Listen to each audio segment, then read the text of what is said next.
ఎన్నో రకాల సమస్యలకు జీర్ణ వ్యవస్థకు సంబంధించిన సమస్యలకు ఒక్కోసారి స్పైన్ ప్రాబ్లమ్స్కి నవ్వేడేస్ కీ హోల్ సర్జరీస్ చేయగలుగుతున్నారు. అంతేకాకుండా నవ్వేడేస్ స్ట్రోక్కి కూడా బ్రెయిన్ స్ట్రోక్కి కూడా కీ హోల్ సర్జరీలు చేయగలుగుతున్నారు. స్ట్రోక్లో ప్రధానంగా 2 రకాలు ఉంటాయని తెలుసు, గోల్డెన్ అవర్స్ ఉంటాయని తెలుసు. మరి ఈ కీ హోల్ సర్జరీ పాత్ర ఎప్పుడు ఉంటుంది, కీ హోల్ సర్జరీ వల్ల ఎలాంటి అడ్వాంటేజెస్ ఉంటాయి, స్ట్రోక్కి అంటే బ్రెయిన్ స్ట్రోక్కి కీ హోల్ సర్జరీస్, ఈ వివరాలు అందించడానికి Apollo hospitals senior neurosurgeon doctor Kaushal Ipili గారు మనతో ఉన్నారు. ఆయన అడిగి మరిన్ని విషయాలు తెలుసుకుందాం. నమస్తే అండి, వెల్కమ్ టు ది షో. నమస్తే మేడం. రీసెంట్ టైమ్స్లో మరీ ముఖ్యంగా అపోలో హాస్పిటల్లో మీరు ఈ మధ్య కాలంలో గత 6-7 నెలలుగా బ్రెయిన్ స్ట్రోక్కి కీ హోల్ సర్జరీలు కూడా చేయగలుగుతున్నారని వింటున్నామండి. ఏంటి అసలు ఆ ప్రత్యేకత ఏంటి? ఇందాక మీరు చెప్పినట్టు కీ హోల్ సర్జరీస్ మామూలుగా ఈ గాల్ బ్లాడర్కి కానీ అపెండిక్స్కి కానీ తీసేయడానికి ఇంతకుముందు చేసేవారు. బ్రెయిన్ స్ట్రోక్కి సంబంధించింది కూడా ఇప్పుడు కీ హోల్ సర్జరీస్ అనేవి బాగా ఫేమస్ అయ్యాయి. ఎందుకు అని అంటే, ఒకటి స్ట్రోక్ వలన వచ్చే నష్టాలు చాలా ఎక్కువ ఉన్నాయి.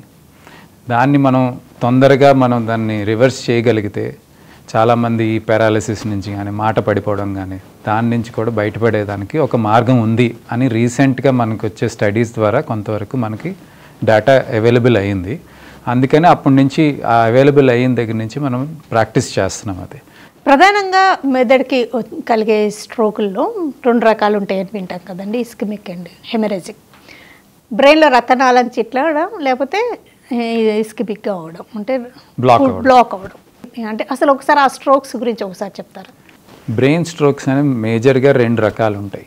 ఒకటి ఏంటంటే, రక్తం సరఫరా చేసే ఏదైతే బ్లడ్ వెజల్ ఉంటుందో ఆర్టరీ అంటాం, ఆ నాలుగని బ్లాక్ అయితే రక్తం సరఫరా కాదు, కణాలకి ఆక్సిజన్ అందదు, దానివల్ల ఆ కణాలు చెడిపోతాయి, దానికి సంబంధించిన ఫంక్షన్స్ అన్నీ కూడా డ్యామేజ్ అవుతాయి.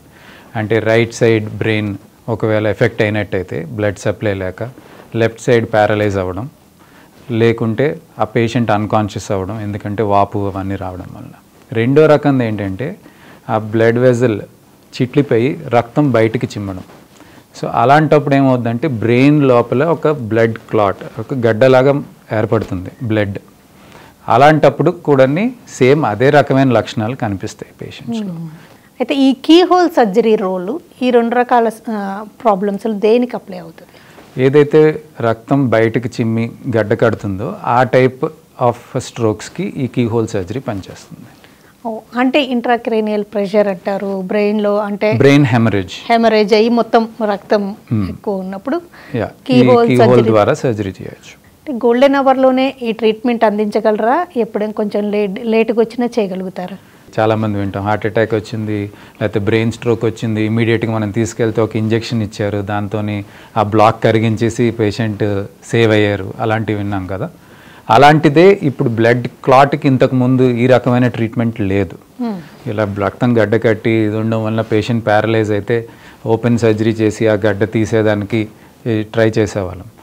సో ఇప్పుడు ఏంటంటే, ఫస్ట్ 24 hours, ఈ స్ట్రోక్ జరిగిన 24 hours ఒకవేళ మనం ఈ పద్ధతిలో మనం సర్జరీ చేయగలిగితే పేషెంట్ కండిషన్ నుంచి న్యూరలాజికల్ కండిషన్ని రివర్స్ చేయగలం. అది ఉంది. సో దాని ద్వారా ఏమవుతుంది, say for example patient paralyse అయి ఉన్నాడు, పేషెంట్ మాట పడిపోయింది, పేషెంట్ అన్కాన్షియస్ ఉన్నాడు, ఇలాంటి వాళ్ళకి మనం ఈ పద్ధతిలో సర్జరీ చేయగలిగితే తొందరగా ఆయన కండిషన్ రికవర్ అయ్యేదానికి ఆస్కారం ఉంది. మామూలుగా బ్రెయిన్ స్ట్రోక్కి గోల్డెన్ అవర్ లేకపోతే విండో పీరియడ్ అంటారు కదండి, అవేంటి? హెమరాజిక్ అని ఇస్కిమిక్, రక్తనాళంలో బ్లాక్ ఉన్నప్పుడు ఎలా ఉంటుంది, రక్తనాళం చిట్లినప్పుడు ఎలా ఉంటుంది అంటారు? రత్నాలు చిట్లినప్పుడు ఏదైతే బ్లడ్ క్లాట్ ఉందో దాంట్లోని గోల్డెన్ అవర్ అనేది అప్లై కాదు. ఇప్పుడు నేను చెప్పింది పార్షియలీ అప్లై అవుతుంది. 24 hours మనం ఆ బ్లడ్ క్లాట్ని తీయగలిగితే అప్పుడు ఏమైనా మనకి ఛాన్స్ ఉంది పేషెంట్కి న్యూరలాజికల్ కండిషన్ నుంచి రికవర్ చేయడానికి. వేరేస్ గోల్డెన్ అవర్ ఎగ్జాక్ట్లీ ఏంటంటే, ఫస్ట్ 3 hours కానీ మనం ప్రెజెంట్ అయితే ఏదైతే బ్లాక్ అయ్యి దానివల్ల ఇస్కిమిక్ స్ట్రోక్ వచ్చి ప్యారలైజ్ అయ్యారో ఆ బ్లాక్ని రిలీజ్ చేయొచ్చు ఇంజెక్షన్ ద్వారా కానీ కెథెటర్ నుంచి ఆ బ్లాక్ని, ఆ బ్లడ్ క్లాట్ని రిలీజ్ చేయడం వలన కూడా అది రివర్స్ అవ్వచ్చు. అది గోల్డెన్ అవర్ అప్లై అవుతుంది అందులో. ఓకే, అంటే మీరు ఇప్పుడు చేసే ఈ కీ హోల్ సర్జరీ అనేది బ్రెయిన్ రక్తనాళం చిట్లినప్పుడు ఆ బ్లడ్ అక్యుములేట్ అయినప్పుడు ఆ క్లాట్స్ తీసేయడానికి ఉపయోగపడుతుంది కీ హోల్ సర్జరీ అంటున్నారు కదండి. అంటే ఇప్పుడు దాకా గత 6 నెలల ముందు ఏం చేసేవాళ్ళు, ఎలాంటి ట్రీట్మెంట్ అందించేవాళ్ళు? సో ఇంతకు ముందు ఏం చేసేవాళ్ళం అంటే బ్లడ్ క్లాట్ చాలా పెద్దదయ్యి బ్రెయిన్ లోపల బాగా ప్రెషర్ అప్లై చేస్తున్నప్పుడు మనం స్కల్ బోన్ ఓపెన్ చేసి ఆ క్లాట్ని వీలైనంత వరకు తీసేసేవాళ్ళం. ఆ బోన్ కూడా బయట పెట్టేవాళ్ళం. అంటే పేషెంట్కి కొన్ని రోజుల వరకు ఆ బోన్ ఉండదు. ఆ క్లాట్ తీసి క్లాట్ అనేది ఇవాక్యువేట్ అయినా బ్రెయిన్ మెల్లగా వాపు తగ్గిన తర్వాత ఒక 3 నెలలకో ఎప్పుడో మళ్ళీ ఇంకొక సర్జరీ చేసి బోన్ పెట్టేవాళ్ళం. ఒకటి కూడా పేషెంట్ సర్వైవ్ అయితే. ఓకే, ఈ సిస్టమ్ ఎందుకు వచ్చింది, ఎందుకు ఈ క్యూ హోల్ సర్జరీ పద్ధతి ఎందుకు ఇప్పుడు బయటపడింది అంటే ఇప్పుడు బ్లీడింగ్ అయింది. సో ఒకటి మనకు కనబడేది ఏంటంటే బ్లడ్ క్లాట్, కానీ దాని చుట్టూతా కొన్ని కెమికల్స్ రిలీజ్ అయ్యి ఆ సరౌండింగ్ బ్రెయిన్ సెల్స్ కూడా డ్యామేజ్ అవుతున్నాయి. ఆ డ్యామేజ్ని మనం తొందరగా దీన్ని బ్లడ్ క్లాట్ని తీయగలిగితే ప్రివెంట్ చేయగలుగుతాం. సో ఆ డ్యామేజ్ ప్రివెంట్ చేయగలిగితే పేషెంట్ న్యూరలాజికల్ కండిషన్ వర్సన్ కాకుండా ఉంటుంది. 2, ఆల్రెడీ జరిగిన దానికి రివర్స్ చేయగలే పరిస్థితి కూడా రావచ్చు. కానీ ఇప్పుడు మీరు చెప్పింది చాలా అన్బిలీవబుల్గా ఉందండి. అంటే ఎంతోముందు ఆ బ్రెయిన్లో హెమరాజిక్ స్ట్రోక్ అయినప్పుడు ఆ బోన్ తీసి పక్కన పెట్టి 3 నెలల తర్వాత అమర్చడం అంటే ఇది జరుగుతుంటే ఆ పేషెంట్ నార్మల్గా అవ్వడం జరుగుతుంటుందా? ఇంతకుముందు చాలా కామన్.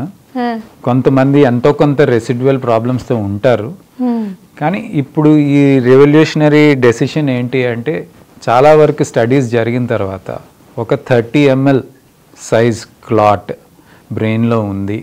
పేషెంట్కి కొన్ని సిమ్టమ్స్ అంటే మనకి స్ట్రోక్ స్కోరింగ్ ఉంటుంది.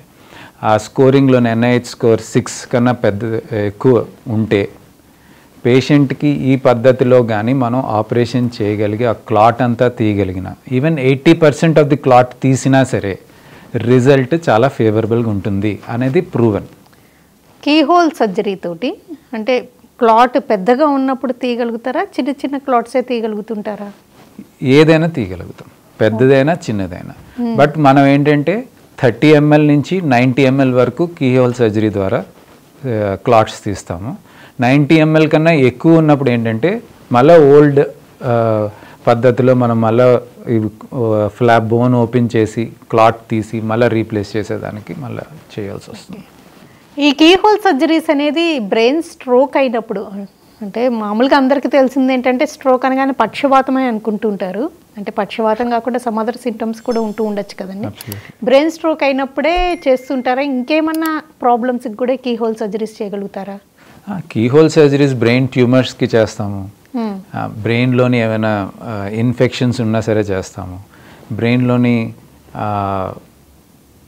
సిస్ అని ఉంటాయి, అంటే నీటి బొడగలు లాంటివి ఉంటాయి, దానికి కూడా కీ హోల్ సర్జరీస్ చేస్తాం.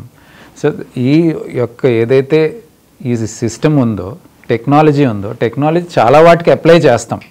బట్ ఇలాగా బ్రెయిన్ స్ట్రోక్కి అప్లై చేయడం అనేది రీసెంట్ డెవలప్మెంట్. ఆ క్లాట్ ఎక్కడ ఉంది అన్న దాన్ని బట్టి మీరు లొకేట్ చేసి అక్కడ స్కల్కి కీ హోల్ చేస్తుంటారు? లేదు. సో ఏంటంటే కీ హోల్ అనేది మోస్ట్ ఆఫ్ ది టైమ్స్ ఏంటంటే క్లాట్ లొకేషన్ బట్టి నియరెస్ట్ పాయింట్ వరకు మనం వెళ్తాం. సో ఇప్పుడు మనం ఇంతకుముందు నేను మీకు చెప్పాను, నేను క్లాట్ తీయడానికి స్కల్ బోన్ ఓపెన్ చేస్తున్నాము, ఆ క్లాట్ దాకా వెళ్తున్నామని. సో ఆ వెళ్ళే దారిలోనే నార్మల్ టిష్యూ నుంచే వెళ్తున్నాం అక్కడికి రీచ్ అవ్వాలి అంటే. ఎందుకంటే యూజువల్గా ఈ బ్లడ్ క్లాట్స్ అనేవి డెప్త్లోనే ఉంటాయి. సో నార్మల్ టిష్యూని క్రాస్ చేసి మనం అక్కడ దాకా వెళ్తున్నాం.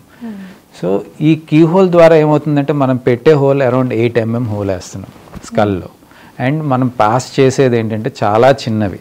ఆ స్కోప్, ఎండోస్కోప్ అనేది, ఆ కెమెరా అనేది చాలా నారోగా ఉంటుంది.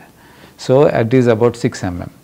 సో ఆ స్కోప్ అక్కడ దాకా రీచ్ అవుతుంది, మనం అక్కడ దాకా పాస్ చేస్తున్నాం. సో ఆబ్వియస్లీ ఏంటంటే మనం డ్యామేజ్ చేసే నార్మల్ టిష్యూ డ్యామేజ్ అనేది చాలా మినిమైజ్ చేస్తున్నాం. అందువలన దీని రిజల్ట్స్ బెటర్ అనేది మనం చెప్పుకోగలుగుతాం. ఓకే, ఇంత ముందుతో పోలిస్తే ఓపెన్ సర్జరీతో పోలిస్తే కీ హోల్ సర్జరీ వల్ల సైడ్ ఎఫెక్ట్స్ చాలా తగ్గినాయి అంటారా? డెఫినెట్గా. సో మనం స్ట్రోక్ వలన ఏమేమి పేషెంట్కి వచ్చే నష్టాలు ఏంటి అది మనం ఊహిస్తే, సే for example first quantity of life, అంటే లైఫే డేంజర్ స్ట్రోక్ వలన. రెండు క్వాలిటీ ఆఫ్ లైఫ్. చాలామంది ఈ పక్షవాతం వలన మాట పడిపోవడం వలన చాలా రోజులు వాళ్ళు బెడ్ రిడన్ అయ్యి ఇంట్లోనే ఉండి ఆఫీస్కి వెళ్ళలేక and day to day daily activities కూడా వాళ్ళు సొంతంగా పర్ఫామ్ చేయలేని పరిస్థితులు ఉన్నారు. So that is quality of life. So మూడోది we have to say because that is also financial implication. అంటే మన హాస్పిటల్ స్టేలో ఉండే ఫైనాన్సెస్ కన్నా రోజు ఈ పేషెంట్ బెడ్ రిడన్ పేషెంట్ని మెయింటైన్ చేయడానికి అయ్యే ఖర్చు కూడా మనం క్యాల్కులేట్ చేయాలి. So these are the 3 main implications మనం చూసుకోవాలి. సో ఈ ప్రొసీజర్ వలన ఒకటి లైఫ్ రిస్క్ అనేది మనం ఎర్లీగా పేషెంట్ని ఇవన్నీ ఏంటంటే if are able to educate the patient, ఈ పేషెంట్కి ఇది ఒక అవగాహన ఉన్నట్టయితే వాళ్ళు తొందరగా మన దగ్గరికి వస్తారు, మనం దీని ద్వారా దాన్ని ట్రీట్ చేయగలుగుతాం. సో లైఫ్ కూడా మనం సేవ్ చేయగలుగుతాం. క్వాలిటీ ఆఫ్ లైఫ్ ఏంటి అంటే ఇప్పుడు ఇది చేయగలిగితే అట్లీస్ట్ మనకి ఎంతో కొంత ఫంక్షనాలిటీకి రాగలుగుతారు అనేది scientifically proven. There is a strong recommendation to do this procedure. ఈ ప్రొసీజర్ చేస్తే ఇలా చేయగలిగితే మన పేషెంట్ తొందరగా రికవర్ అయ్యేదానికి ఛాన్స్ ఉంటుంది. ఎటైనా సరే ఫైనాన్షియల్ ఇంప్లికేషన్ ఎక్కడ ఉంది అంటే ఇలా చేయడం వల్ల మనం తొందరగా క్లాట్ తీస్తున్నాం కాబట్టి తొందరగా పేషెంట్ ఐసీయూ నుంచి బయటపడతారు, తొందరగా వెంటిలేటర్ నుంచి బయటపడతారు, తొందరగా డిశ్చార్జ్ అవుతారు. ఫంక్షనాలిటీ ఎంతో కొంత బెటర్ అయినప్పుడు ఓవర్ ఎ పీరియడ్ ఆఫ్ 3 monthsలోని మేబీ హీ కమ్స్ వాకింగ్ చేసుకుంటూ బయటకు రావచ్చు. ఈ 6-7 monthsలో తీసుకుంటే అంటే మీరు ఈ కీ హోల్ సర్జరీస్ రీసెంట్ టైమ్స్లో బాగా డెవలప్ చేశారు కదండి. ఈ 6-7 months టైంలో ఎంతమందికి మీరు సర్జరీ చేయగలిగారు అండ్ వాళ్ళు ఎంతవరకు నార్మల్సీకి రాగలిగారు అంటారు? సో లాస్ట్ 5-6 monthsలోని అరౌండ్ 20 patientsకి ఈ ప్రొసీజర్ చేశాను. ఇందులోని అంటే మనం ఎక్కడ క్యాల్కులేట్ చేస్తున్నామంటే అవుట్కమ్ క్యాల్కులేట్ చేసేది ఏంటంటే 180 monthsకి మనం క్యాల్కులేట్ చేయాలి. యాక్చువల్ 180 daysకి క్యాల్కులేట్ చేయాలి. బట్ ప్రస్తుతానికి ఈ ప్రిలిమినరీ డేటా ప్రకారంగా మనకు ఆల్మోస్ట్ 90% ఆఫ్ ది పేషెంట్స్ ఏంటంటే దే ఆర్ అలైవ్. అంటే నేను మీకు ఇందాక చెప్పినట్టు 3 ప్రాబ్లమ్స్. ఒకటి పేషెంట్ లైఫ్, రెండోది ఏంటంటే పేషెంట్ ఫంక్షనాలిటీ, మూడోది ఫైనాన్షియల్ ఇంప్లికేషన్స్. సో ఈ ఎండ్ ఆఫ్ 3 months సరికి పేషెంట్స్ ఆల్మోస్ట్ అందరూ మన దగ్గర నుంచి హాస్పిటల్ నుంచి డిశ్చార్జ్ అయ్యారు అందరూని, ఈ 20 patientsని. అండ్ ఫంక్షనాలిటీ చూస్తే ఐ కెన్ నేమ్ 3 patients. ఒకళ్ళు ఏంటంటే is about 40s, marketing person, completely paralysed వచ్చారు, సర్జరీ చేశాము. సర్జరీ అయిన 1 day తర్వాత he had recovery and in 1 week's time he walked off and in 2-3 weeks he joined his work and he came back and see me ఈ walking చేసుకుంటారు. ఇంకొక lady ఏంటంటే elderly lady, daughters తీసుకొచ్చారు. Patient almost 20 hours అయిన తర్వాత మన దగ్గరికి వచ్చారు. ఆవిడకి చేసాము. ఆవిడ ఫంక్షనాలిటీ కూడా అంటే left side hand leg paralysed అయి ఉండే ఆవిడ మూమెంట్స్ కూడా ఇంప్రూవ్ అయ్యాయి. ఇంకొక 2 యంగ్ పేషెంట్స్ కంప్లీట్లీ నార్మల్ అయితే కాలేదు, బట్ లాస్ట్ వీక్ వచ్చినప్పుడు he was trying to walk, కొంతవరకు లింప్ చేసుకుంటూ నడుచుకొని వచ్చారు. ఈ మధ్యన యంగ్ పేషెంట్స్ కూడా స్ట్రోక్ ఎక్కువైంది కాబట్టి మనకి ఈ వాల్యూమ్ అనేది చాలా ఇంపార్టెంట్. ఏంటంటే టైం అనేది చాలా ఇంపార్టెంట్ అయిపోయింది ఇప్పుడు. సో ఎంత తొందరగా they get back to work అంత బెటర్ మనకి. ఓపెన్ సర్జరీస్తో పోలిస్తే ఇది కొంచెం ఎక్స్పెన్సివ్ అనుకోవచ్చా? ఎక్స్పెండిచర్ వైజ్ కాదు, ఎందుకంటే మన దగ్గర ఎక్విప్మెంట్ ఉంది. ఎక్విప్మెంట్ మిగతా వాటికి అప్లై చేస్తున్నాము, దీనికి కూడా అప్లై చేస్తున్నాము. యాజ్ మనకి ఎక్స్పర్టీజ్ ఉంది, మనం ఇది చేయగలుగుతున్నాం అంటే చేయడంలోనే ఎక్స్ట్రా కాస్ట్ అయితే ఏమి యాడ్ కాదు. మీ ఎక్స్పీరియన్స్తో చూస్తే ఈ బ్రెయిన్ స్ట్రోక్ అనేది బీపీ షుగర్ ఉన్న వాళ్ళకే ఎక్కువగా గురవుతున్నారండి. యంగ్స్టర్స్ కూడా ఎక్కువగా చూస్తున్నాము, వాళ్ళలో బీపీ షుగర్లు ఉంటున్నాయా, ఏంటి అసలు రీజన్స్? రిస్క్ ఫ్యాక్టర్ ఒకవేళ చూస్తే బీపీ అనేది ఒక రిస్క్ ఫ్యాక్టర్ ఉంది, కిడ్నీ డిసీజ్ అనేది ఒక రిస్క్ ఫ్యాక్టర్ ఉంది, స్ట్రెస్ అనేది రిస్క్ ఫ్యాక్టర్ ఉంది, స్మోకింగ్ రిస్క్ ఫ్యాక్టర్స్ ఉన్నాయి. ఇవన్నీ రిస్క్ ఫ్యాక్టర్స్, కానీ ఈ రిస్క్ ఫ్యాక్టర్స్ ఉన్న వాళ్ళకే స్ట్రోక్ వస్తుంది అనడానికి లేదు. సో ఈవెన్ యంగ్ పాపులేషన్ 20sలో ఉన్న వాళ్ళకి కూడా స్ట్రోక్ వస్తుంది. ఎందుకు, ఏంటి, జెనెటిక్ ప్రాబ్లం ఏమైనా ఉందా లేదా ఏమిటి అనేది అదేంటంటే అదొక అన్ఆన్సర్డ్ క్వశ్చన్ లాగానే ఉండిపోయింది. మనం ఎంత ఆలోచించినా ఏదో ఒక రిస్క్ ఫ్యాక్టర్ కనిపిస్తుంది, కానీ ఇది ఉంటే అది జరుగుద్ది అనేది అయితే కాదు. ఈ కోవిడ్ తర్వాత పోస్ట్ కోవిడ్ ఎరాలో హార్ట్ అటాక్స్ కూడా ఎక్కువైనాయి యంగ్స్టర్స్, అలాగే బ్రెయిన్ స్ట్రోక్స్ కూడా ఎక్కువైనాయి. సేమ్ రీజన్సే కాబట్టి సేమ్ రీజన్స్, రెండిటికి అదే ఇంప్లికేషన్. అంటే మరి ముఖ్యంగా ఈ రీసెంట్ 2-3 ఇయర్స్లోనే యంగ్స్టర్స్లో ఎక్కువ చూస్తున్నారంటారా?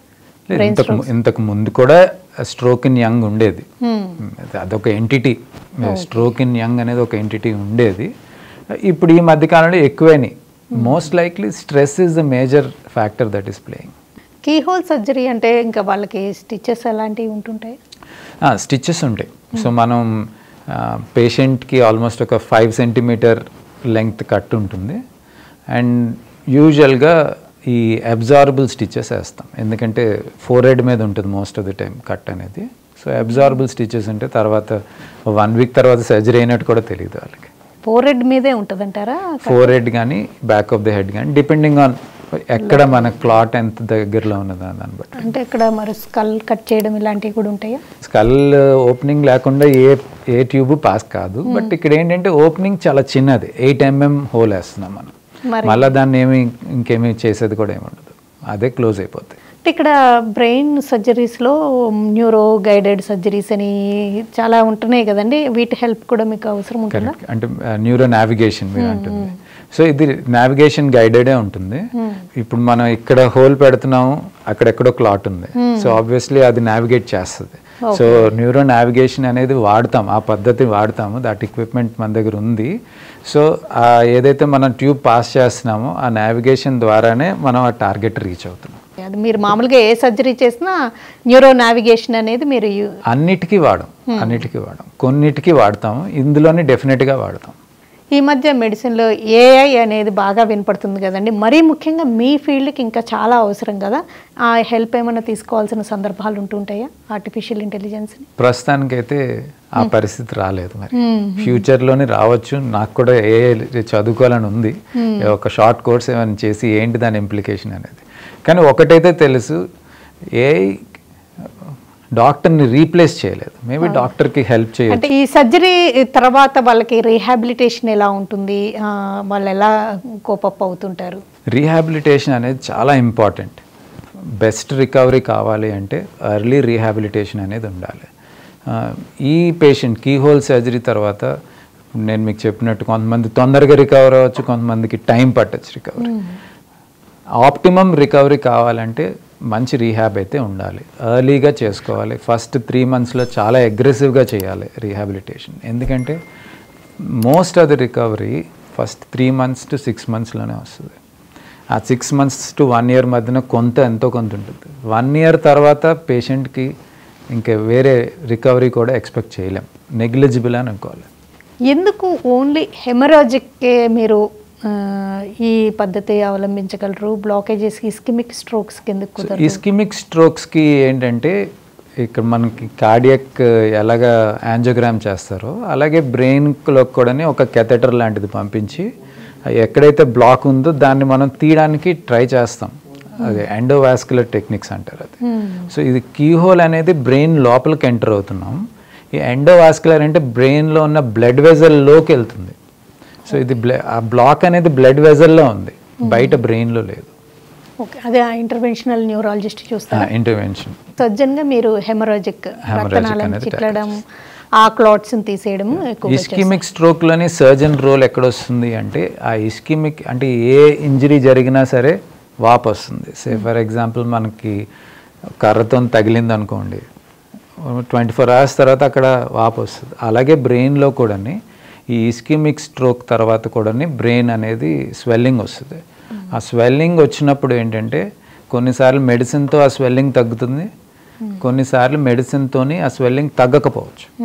మెడిసిన్తో తగ్గకపోయినప్పుడు ఏంటంటే అప్పుడు యాజ్ అ సర్జన్ మేము ఇంటర్వ్యూన్ అయ్యి అప్పుడు ఆ తగ్గించేదానికి ఆపరేషన్ చేస్తాం. బ్రెయిన్ స్ట్రోక్కి వార్నింగ్ సైన్స్ ఉంటుంటాయి, ట్రాన్సిస్కిమిక్ అటాక్ లాగా చిన్న చిన్న స్ట్రోక్స్ ఉంటాయి, మినీ స్ట్రోక్స్, అవి గుర్తించడం చాలా ఇంపార్టెంట్ అని కూడా వింటుంటాం కదండి, అవి ఉంటుంటాయి అందరిలో? ఉంటాయండి. అంటే అందరికీ ఒక వార్నింగ్ సైన్ వచ్చాకనే స్ట్రోక్ వస్తుందని అయితే లేదు, బట్ వార్నింగ్ సైన్స్ చాలా మందిలో ఉంటుంది. ఈ ట్రాన్సియంట్ ఇస్కిమిక్ అటాక్స్ ఏదైతే మీరు మెన్షన్ చేశారో, కొంతమందికి సడన్గా కళ్ళు చీకటే నార్మల్ అయిపోవడం, కొన్నిసార్లు అరే నాకు ఒక 5 seconds దాకా కొంచెం గిడ్డినెస్ లాగా వచ్చింది, మళ్ళీ నార్మల్ అయిపోయాను. కొంతమంది వస్తారు ఒక గంట సేపటి వరకు ఇది తిమ్మిరిలాగా పెట్టింది, నా చేయి పనిచేయలేదు, తర్వాత నార్మల్ అయిపోయింది, ఎవ్రీథింగ్ ఈజ్ ఫైన్. మేబీ ఇవన్నిటిలోని మనం ఇవాల్యుయేట్ చేయడం అయితే కంపల్సరీ. ఈ వీటిల్లోని కొంతమంది ప్రాబబ్లీ ఇవన్నీ ఒక స్ట్రోక్కి వార్నింగ్స్ అయినా అవ్వచ్చు. వాళ్ళు కూడా మనం ఒక స్కాన్ చేసి ఇవాల్యుయేట్ చేసి ఏమైనా బ్లాక్ అవుతుందా ఏంటి, ఏమైనా బీపీ ఏమైనా షూటప్ అయిందా, ఇవన్నీ చూసుకొని దాన్ని మనం ప్రివెంట్ చేయొచ్చు. ఓకే, అసలు బ్రెయిన్ స్ట్రోక్ గురించి ఎలాంటి అవగాహన ఉంటే బాగుంటుందని మీరు అనుకుంటూ ఉంటారు? ప్రజల్లోనే prevention is always better than cure, మనకు అంతా తెలిసిందే. సో ఒకటి స్ట్రెస్ తగ్గించుకోగలిగి ఉంటే, 2 ఈ బీపీ షుగర్ అది మన చేతుల్లో ఉండకపోవచ్చు, బట్ అట్లీస్ట్ మనం రెగ్యులర్ ఫాలోఅప్ చేసుకొని అవి మన కంట్రోల్లో ఉండొచ్చు. Smoking is another risk factor, ఎంతవరకు తగ్గించుకోగలిగితే అంత మంచిది. ఈ రిస్క్ ఫ్యాక్టర్స్ పక్కన పెట్టిన రెండోది వార్నింగ్ సైన్స్. ఈ వార్నింగ్ సైన్ వచ్చినప్పుడే మనం అరే నార్మల్ అయిపోయాను, ఏం అవసరం లేదు మనకి అనుకునేదానికన్నా ఒకసారి కన్సల్ట్ అయితే అట్లీస్ట్ మనకి ఫ్యూచర్లో బేస్ లైన్ ప్రాబ్లం ఏంటి అనేది తెలుస్తుంది, ఎలాగా దీన్ని ప్రివెంట్ చేయొచ్చు అనేది కూడా మనకు తెలుస్తుంది. ఈ ప్రాబ్లం స్ట్రోక్ వచ్చిందే అనుకుందాం, ఎవరికైనా ప్యారలైజ్ అయ్యారు, ఇమ్మీడియట్గా హయ్యర్ సెంటర్కి వెళ్ళడం చాలా ఇంపార్టెంట్. ఎందుకంటే మనం చెప్పుకున్నాం ఇందాక గోల్డెన్ అవర్. ఇప్పుడు మీరు నా దగ్గరికి 36 hours తర్వాత వస్తే నేనేమి చేయలేను. So with in that span ఆ టైం పీరియడ్లో వస్తే ప్రాబబ్లీ పేషెంట్కి మనం ఒక బెనిఫిట్ ఇవ్వగలుగుతున్నాం. ఎందుకంటే ఒక లైఫ్ అంతా మిగిలింది కాబట్టి ఆ నార్మల్సీ వచ్చినట్టయితే for life long he will be very happy. ఓకేనండి డాక్టర్ కౌశల్ ఇప్లీ గారు, బ్రెయిన్ స్ట్రోక్లో రకాలేంటి, మరి ముఖ్యంగా మెదడులో రక్తనాళం చిట్లినప్పుడు ఒక సర్జన్గా మీరు ఏం చేయగలరు, ఆ కీహోల్ సర్జరీస్ లేటెస్ట్గా చేయడం వల్ల ఎలాంటి అడ్వాంటేజెస్ ఉన్నాయి, రీసెంట్ టైమ్స్లో మీరు చేసిన సక్సెస్ స్టోరీస్ వివరాలు అందిస్తూ బ్రెయిన్ స్ట్రోక్ని అంటే అలా ఎలాంటి అవగాహన ఉంటే ప్రివెన్షన్ అనేది మన చేతుల్లో ఉంటుంది, వెంటనే ఏం చేయాలి, ఇలాంటి వివరాలన్నీ క్లియర్గా తెలియజేసినందుకు థ్యాంక్స్. Thank you.